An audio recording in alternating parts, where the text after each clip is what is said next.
Hello viewers, आज के video में हम देख रहे हैं कक्षा 10वीं हिंदी रेमेडियल बुक का पेज नंबर 23 पे गद्य खंड क्षितिज के गद्य खंड के सारे वैकल्पिक प्रश्न आज हम हल करेंगे पेज नंबर 23, 24 और 25 पर।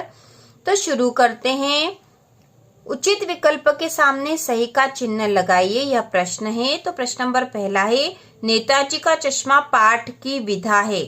नेताजी का चश्मा पाठ की विधा है, तो कौन सी विधा है? तो कहानी है यह। इसके बाद दूसरा है, स्वयं प्रकाश का जन्म हुआ था, तो इसका उत्तर होगा मध्य प्रदेश में। तीसरा है, स्वयं प्रकाश ने पत्रिका का संपादन किया, तो इसका उत्तर है वसुधा का। चौथा है, कैप्टन नाम था, तो इसका उत्तर है चश्मे वाले का। पांचवा क्वेश्चन है, नेताजी का चश्मा कहानी का मूल भाव है, तो इसका उत्तर है देशभक्ति की भावना। इसके बाद है, कस्बे के चौराहे पर प्रतिमा लगी थी, तो इसका उत्तर है सुभाष चंद्र बोस की। इसके बाद सातवां क्वेश्चन है, नेताजी की मूर्ति लगवाई थी, तो इसका उत्तर है नगर पालिका द्वारा। इसके बाद प्रश्न नंबर 8वां है, सुभाष चंद्र बोस की प्रतिमा किस वस्तु से बनी थी, तो इसका उत्तर होगा संगमरमर से।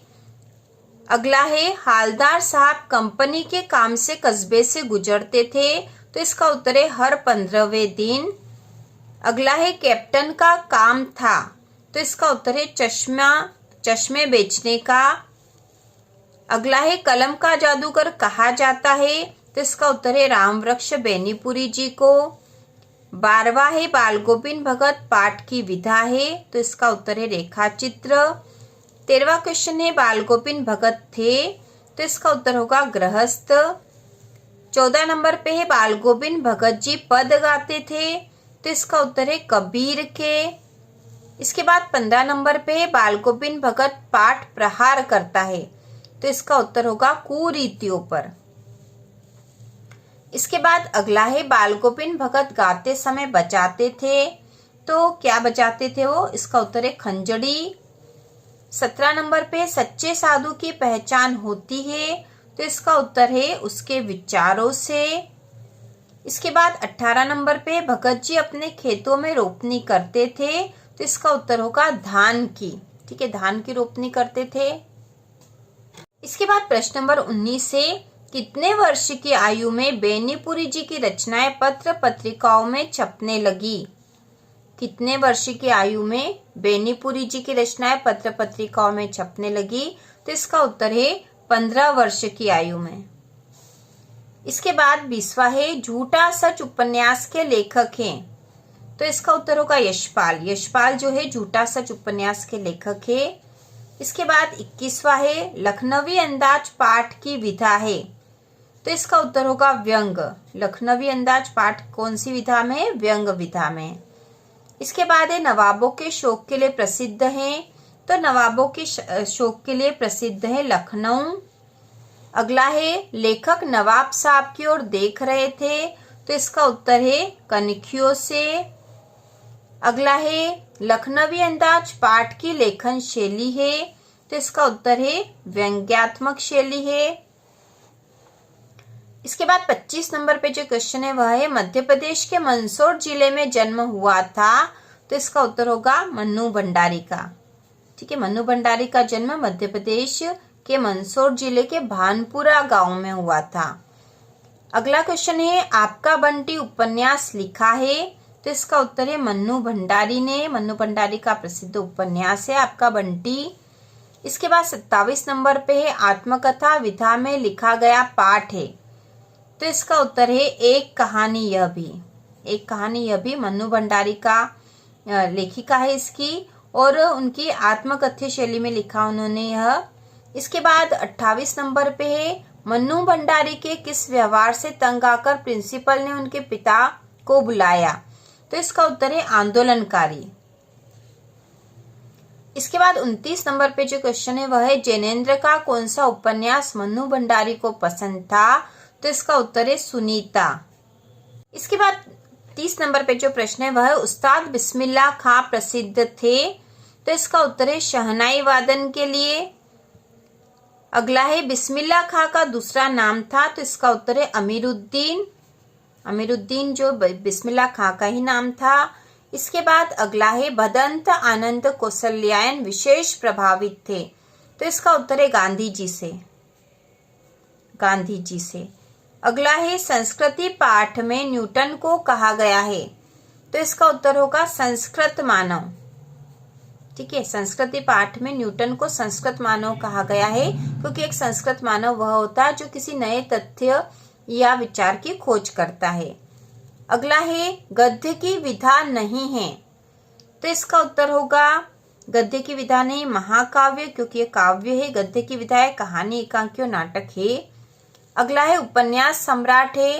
तो इसका उत्तर है उपन्यास सम्राट है प्रेमचंद। और अगला जो है यदि गद्य कवियों की कसौटी है तो निबंध गद्य की कसौटी यह कथन है। तो यह किसका कथन है? यह कथन है आचार्य रामचंद्र शुक्ल का। इसके बाद पेज नंबर 26 पर ही अगला प्रश्न है, रिक्त स्थान में सही शब्द लिखिए। तो इसमें पहला है लय ताल छंद आदि से मुक्त रचना कहलाती है। तो यहाँ आएगा गद्य, गद्य। दूसरा है एक अंक वाली रचना कहलाती है। तो एक अंक वाली रचना कहलाती है एकांकी। इसके बाद है मैं लेखक अपने ही जीवन वृत्त को प्रस्तुत करता है। तो यह आएगा आत्मकथा में, आत्मकथा में लेखक अपने ही जीवन वृत्त को प्रस्तुत करता है। अगला है शरदचंद्र चट्टोपाध्याय ने मुंशी प्रेमचंद को सम्राट की उपाधि दी है। तो यहाँ आएगा उपन्यास सम्राट की, उपन्यास सम्राट की। इसके बाद अगला है जीवनी गद्य की एक विधा है। तो यहाँ आएगा गौण विधा है, क्योंकि गद्य की प्रमुख और गौण विधाएं होती है, तो ये गौण विधा है। छठे नंबर पे कलम का सिपाही हिंदी गद्य की विधा के अंतर्गत आता है। तो यहाँ आएगा जीवनी विधा के अंतर्गत आता है। अगला है प्रतिमा बनाने वाले का नाम मास्टर मोतीलाल था, मास्टर मोतीलाल था। प्रतिमा बनाने वाले का नाम मास्टर मोतीलाल था। आठवां है प्रतिमा पर सरकंडे का चश्मा के द्वारा लगाया गया था। तो यहाँ आएगा बच्चों के द्वारा लगाया गया था, बच्चों के द्वारा लगाया गया था। नौवां है प्रतिमा का चश्मा बदल देता था। तो कौन बदल देता था? यहाँ आएगा कैप्टन चश्मे वाला, कैप्टन चश्मे वाला बदल देता था। प्रतिमा का चश्मा कैप्टन चश्मे वाला बदल देता था। इसके बाद है नेताजी की मूर्ति कपड़ों में थी। तो यहाँ आएगा फौजी कपड़ों में थी, फौजी कपड़ों में थी। ठीक है। इसके बाद 11वां है दिल्ली चलो का नारा ने दिया था।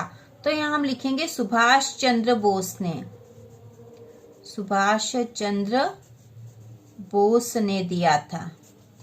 इसके बाद 12वां है कंधे से सिर तक की मूर्ति को कहते हैं। तो यहाँ आएगा बस्ट। 13वां है आषाढ़ की रिमझिम में समूचा गांव में उतर पड़ा। तो यहाँ लिखेंगे खेतों में उतर पड़ा। 14 नंबर पे बाल गोविंद भगत की मौत उन्हीं के अनुरूप हुई, अनुरूप हुई। 15 नंबर पे बाल गोविंद भगत पाठ विधा का है। तो यहाँ लिखेंगे हम रेखा चित्र, रेखा चित्र।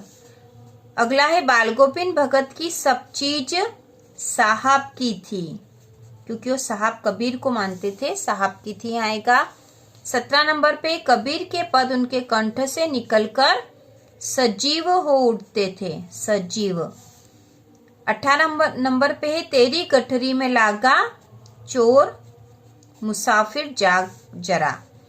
इसके बाद है बाल गोविंद भगत मझोले कद के गोरे चिट्टे, गोरे चिट्टे आदमी थे। इसके बाद है नवाब साहब ने खीरे की फाकों को बाहर फेंक दिया। तो सब फाकों को बाहर फेंक दिया। अगला है नवाब साहब ने संगति के लिए उत्साह नहीं दिखाया, उत्साह नहीं दिखाया। इसके बाद है हम से नवाब साहब की ओर देख रहे थे। तो यहाँ आएगा हम कनखियों से, कनखियों से नवाब साहब की ओर देख रहे थे। इसके बाद है मन्नू भंडारी का जन्म मध्य प्रदेश के गांव में हुआ। तो यहाँ लिखेंगे हम भानपुरा। इसके बाद है मन्नू भंडारी की बड़ी बहन का नाम सुशीला था।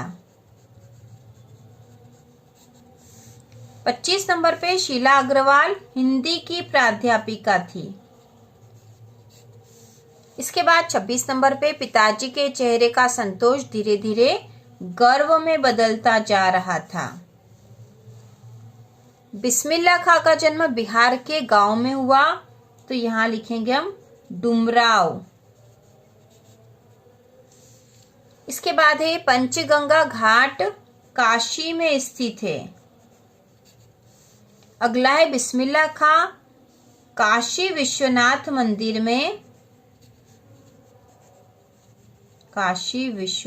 मंदिर में प्रतिदिन शहनाई बजाते थे। इसके बाद है काशी शास्त्रों में आनंद कानन के नाम से प्रतिष्ठित है। काशी की पाठशाला है, तो यहाँ आएगा काशी संस्कृति की पाठशाला है। इसके बाद है काशी में मरण भी मंगल माना जाता है। अगला है शहनाई बजाने के लिए का प्रयोग होता है, तो यहाँ आएगा रीड का प्रयोग होता है। इसके बाद एक व्यक्ति किसी नई चीज की खोज करता है, तो यहाँ पे एक संस्कृत व्यक्ति आएगा। एक संस्कृत व्यक्ति किसी नई चीज की खोज करता है।